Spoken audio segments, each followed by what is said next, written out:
नमस्कार, मी अनुश्री. अनुश्रीज किचनमध्ये तुमच्या सर्वांचं खूप खूप स्वागत आहे. मी आज तुमच्यासाठी घेऊन आली आहे मसाला पनीर रेसिपी.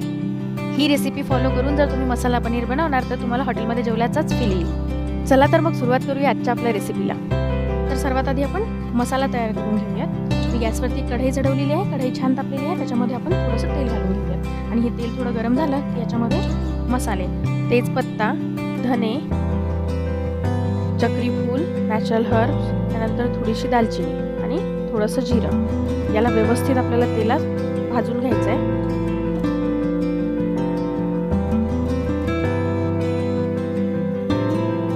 याला साधारण लाल कलर आला की आपले हे मसाले भाजून झालेले आहेत. हे बघा, मस्त असे आपले मसाले भाजून झालेले आहेत. तर याला मी प्लेटमध्ये काढून घेते. त्यानंतर आता या उरलेल्या तेलातच आपल्याला जो आपला बाकीचा मसाला आहे तो तयार करून घ्यायचा आहे. लसूण, 2 मोठे चिरलेले कांदे आणि 2 मोठे टोमॅटो, आणि याला तेलात व्यवस्थित परतून घ्यायचं. ही भाजी मी 4 माणसांसाठी बनवते आहे. तुम्हाला जर क्वांटिटी जास्त हवी असेल तर तुम्ही याच्यामध्ये मसाल्यांचं प्रमाण वाढवू शकता. आणि आता हा मसाला छान परतला जातो आहे. गॅसची फ्लेम थोडी हाय करून या मसाल्याला भाजला तरी चालेल. छान असा आपला कांदा परतून झालेला आहे. टोमॅटोही मस्तपैकी परतला गेलेला आहे. आता आपण याचं मिक्सरमध्ये वाटण तयार करून घेऊयात. मी एक मिक्सीचा जार घेतलेला आहे. त्याच्यामध्ये आपण आता हे सर्व वाटण काढून घेऊयात. 2 ते 3 अद्रकचे तुकडे आणि जो मसाला आपण आधी भाजून घेतला होता तो सर्व मसाला आपल्याला याच्यामध्ये टाकायचा आहे. आणि हे खसखस आहे.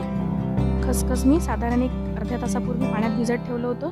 आणि हे 4 ते 5 काजू आणि 4 ते 5 बदाम, याला देखील मी 1 तासापूर्वी पाण्यात भिजत ठेवलं होतं. हे सर्व मसाले एकत्र करून आपल्याला याची सॉफ्ट आणि स्मूथ पेस्ट तयार करून घ्यायची आहे. आणि हा आपला मसाला तयार आहे. चला तर मग सुरुवात करूयात भाजी बनवण्याच्या प्रोसेसला. गॅसवरती थोडंसं तेल गरम करून घेतलं आहे आणि आता यात तेजपत्ता, दालचिनी आणि थोडंसं जिरं घालून घेऊयात.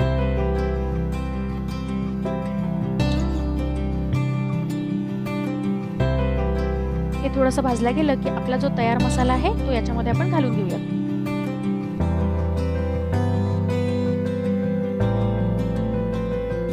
आणि या मसाल्याला तेलात छान परतून घ्यायचं.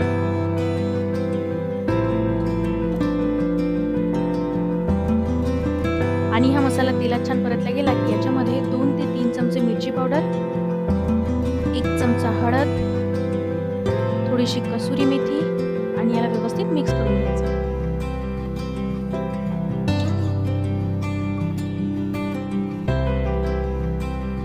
साधारण एक 5 मिनिटानंतर हे मसाले छान एकत्र झाले की याच्यामध्ये अर्धा चमचा साखर घालायची. साखर घातल्याने काय होतं की भाजीवरती खूप छान तर्री येते. हे मसाले छान शिजण्यासाठी एक 5 ते 10 मिनिटासाठी आपण या मसाल्यांना झाकून ठेवूया. आणि गॅसची फ्लेम आपल्याला कमी ठेवायची आहे. आपला जो मसाला आहे तो तयार होतो आहे. तोपर्यंत आता आपण पनीरचे तुकडे फ्राय करून घेऊयात. आणि पनीरचे तुकडे फ्राय करत असताना खूप महत्त्वाची टीप, ती म्हणजे पनीरचे तुकडे आपल्याला डीप फ्राय करायचे नाही आहेत.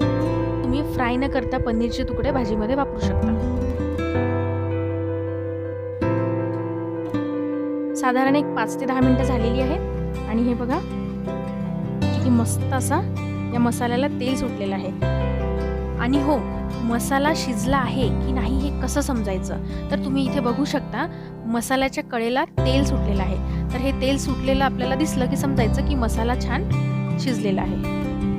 तर याच्यामध्ये मी थोडंसं गरम केलेलं पाणी घालते आहे. मला या भाजीची कन्सिस्टन्सी अशी हवी आहे, त्याच्यामुळे मी याच्यामध्ये थोडंसंच पाणी घातलेलं आहे. तुम्हाला जर आणखी थोडासा रस्सा हवा असेल, ग्रेव्ही हवी असेल तर तुम्ही याच्यामध्ये थोडंसं आणखी गरम पाणी घालू शकता. पण भाजीमध्ये नेहमी गरम पाणीच वापरायचं. गरम पाणी वापरल्याने भाजीला छान चव येते.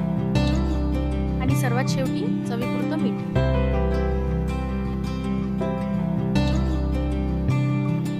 आणि आपण जे फ्राय केलेले पनीरचे तुकडे आहेत ते या मसाल्यामध्ये घालून घेऊयात.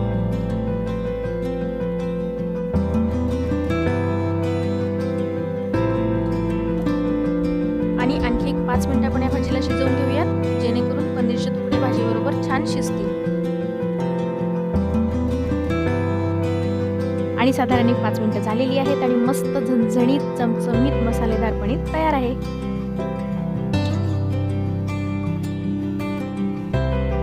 तुम्हाला जर आजची आपली ही मसाला पनीरची रेसिपी आवडली असेल तर प्लीज माझ्या चॅनलला लाईक करा, सबस्क्राईब करा आणि तुमच्या मित्रमैत्रिणींबरोबर शेअर करा. तुम्हाला जर रेसिपी संदर्भात काही प्रश्न असतील तर मला तुम्ही कमेंट्स बॉक्समध्ये विचारू शकता.